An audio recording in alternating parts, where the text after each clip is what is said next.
Have you ever wondered to yourself, I got an AR-15, but I'd like to shoot 9mm out of it, so it's a little bit cheaper. Why do I need to build an entire new AR-15 to have 9mm?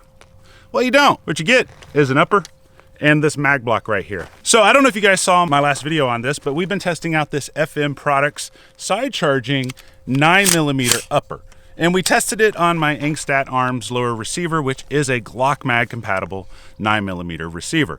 Now, just a quick note about this mag block. I actually tried it earlier this year, and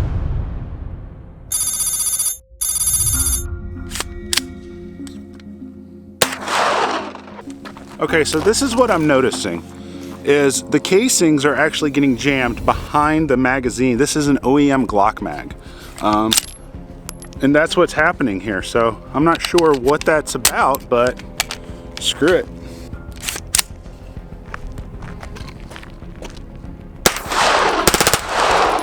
All right, well, that's not good, which is really kind of scary, to be honest with you. So I did something a little different there. I was noticing inside that the casings were getting jammed behind the magazine. So what I did was I just kind of put a little forward pressure on it because it does wobble. So I figured if I put a little forward pressure on it, it would prevent the casings from getting stuck, but instead it shot full. So that's weird. Let's see what else. Okay, so this malfunction I've never seen before. The primer side of the casing is jammed up into the upper, and so when I try to pull down on it, it moves. I'm gonna try it one more time with this mag. I'm just gonna finish off this mag, and then I'm gonna call Sylvan Arms and see what's going on with this. But I'm gonna try that trick again before, where I was pushing the mag a little bit forward, just to see if we get that simulated full auto experience again. And it's not because I care about shooting full auto, it's just, I know if people are shooting, this mag, because it moves, could possibly be in different orientations, and nobody wants to get hammer follow or anything like that. So let's see.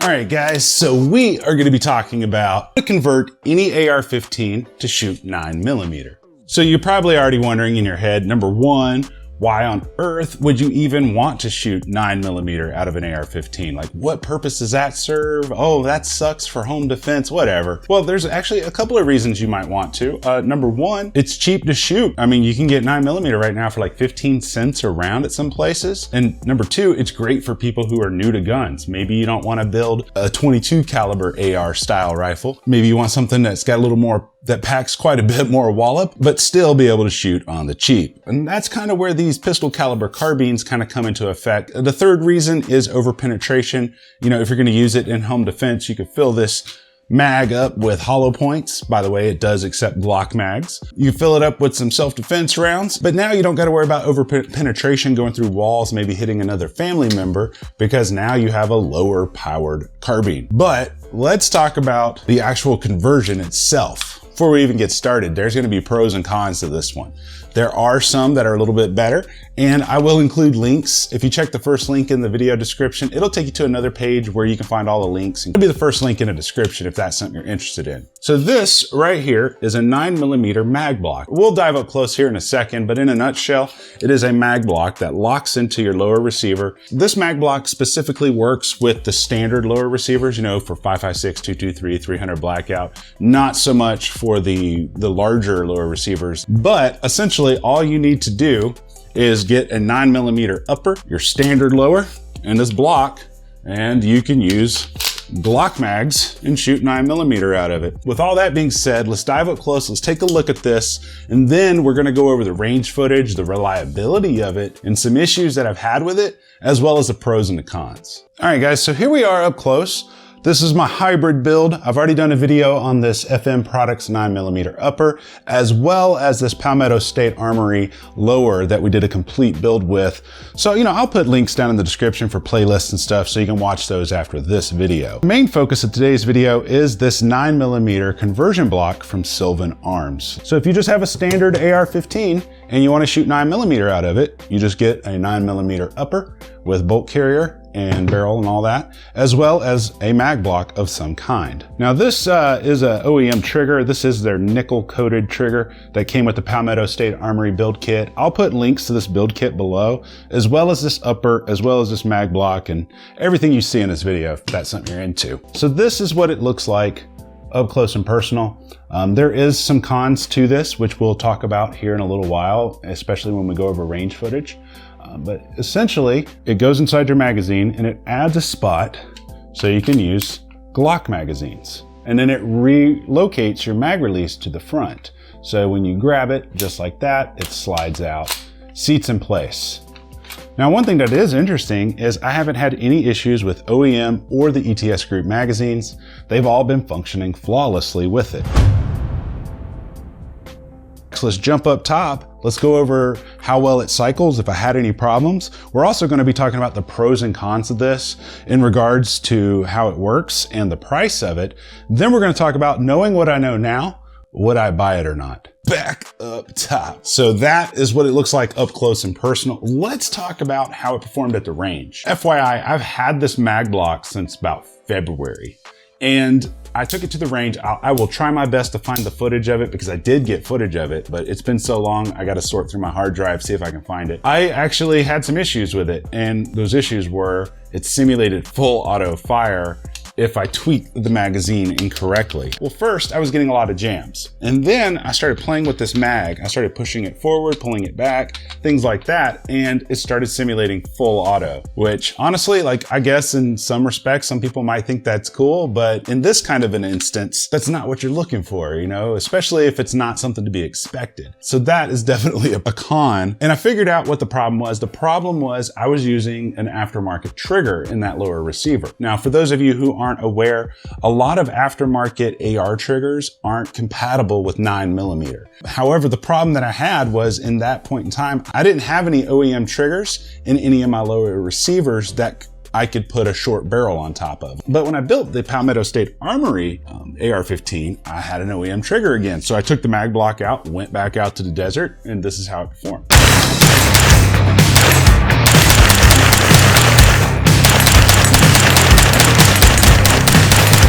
All right, so let's try an OEM Glock 17 mag, see how that runs.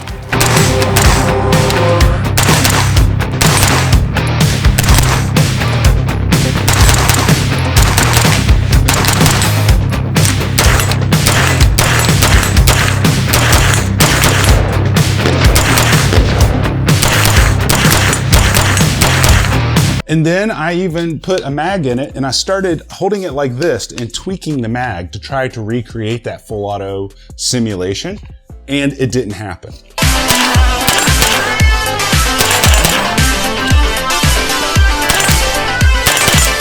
So from my testing, it seems like it was just the trigger that was causing that was incompatible with 9mm. So that's something to keep in mind.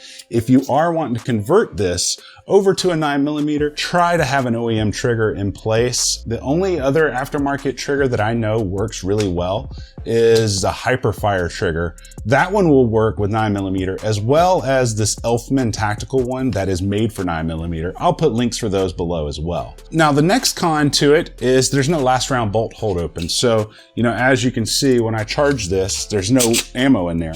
It won't lock the bolt open on the last round. Now, that could be good or it could be bad, just kind of depending on your circumstances and your reason for building this. Number one, it could be a con if you are actually wanting to use something like this for, like, you want to maintain your manual of arms. You know, if every AR-15 you shoot has last round bolt hold open, and then this one doesn't, you're going to be used to reloading and hitting your bolt release instead of having to charge it again to load another round from an empty mag.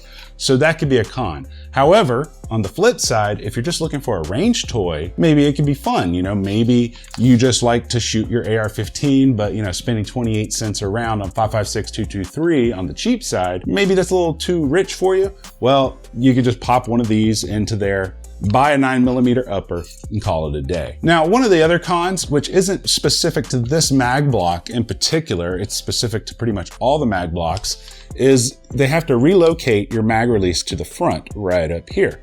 So, you know, when I'm shooting, I'm used to hitting this button and dropping a mag. Well, this one, you got to grab it similar to like an AK, but it's on the front. So, you know, it's not a big deal, but you know, if you're shooting, you're like bang, bang, bang, and then you don't know you're empty. Now you got to pull this down. You can reload, and then you got to recharge it to get it going again. So it's a little bit cumbersome, but hey, if it's just for a range toy, why not? So that was the cons. Now let's talk about the pros of doing a mag block versus building a dedicated 9mm AR. It's a little bit cheaper to convert it than it is to build it from scratch if you want to build a dedicated 9mm. This upper in particular is the FM Products. It's a side charging. So there is a side charging latch up here. I'll put a link below for this upper, as well as coupon codes for it if that's something you're into.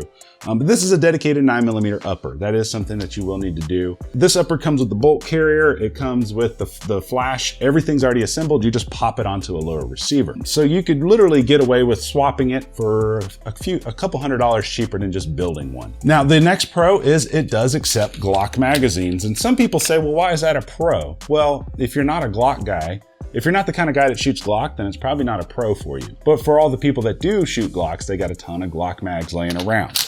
There is one other con that I almost forgot. So if you have a dedicated 9mm lower, one of the pros is you can go all the way down to a 10-round Glock 26 mag and use it.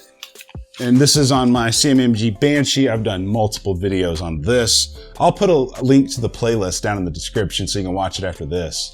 This other one is an Angstadt Arms 9mm AR that I built. This was the very first one that I ever built, but this one, it'll take Glock 26 mags as well. So the con to at least this specific mag block, this one's the Sylvan Arms mag block, is it won't let them seat because it extends down a little bit. And so therefore you can't use Glock 26 mags. You need to use Glock 19 or larger magazines. So what are my final thoughts about this? Knowing what I know now, is this something that I would buy? Knowing what I know now, I probably wouldn't buy it, and that's just for one reason. I will link to it below if maybe you disagree with me and you want to buy it. This mag block currently costs $159-ish, just kind of depending on where you get it. The downside is there's no last round bolt hold open, and that's something that's super important to me. I like having all my guns be consistent where they all lock open on the last round. This one doesn't do that. The reason I say I wouldn't buy it is because I know of another company that makes mag blocks. They're only $20 more. Now I haven't tried this other mag block personally, but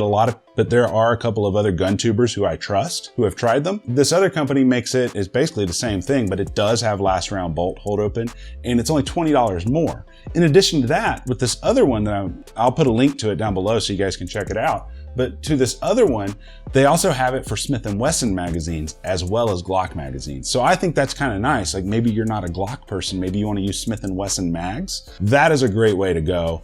I think that is the better value overall, if you don't mind spending an extra 20 bucks to get those features. But overall, you know, when I first shot it, yes, I had those failures to feed. I had, you know, some jams and some simulated full auto. That was scary. Then I realized it was the trigger. So I can't say for certain with the other mag block or for certain with this one, but I would just use OEM triggers with it just to be on the safe side, or get a dedicated 9mm aftermarket trigger, but that kind of defeats the purpose of just swapping back and forth between the 5.56 lower 9mm. So with all that being said, I say this, I think it's a great idea. I think it's awesome. I just think that with the other one, you get a little bit more for your money and a little bit more versatility. Otherwise, would I buy a 9mm AR block knowing what I know now? I would absolutely buy it as long as it had a last round bolt hold open. But let me know what you guys think about it down in the comments section below. I'd love to hear your feedback. Would you rather build a dedicated 9mm AR,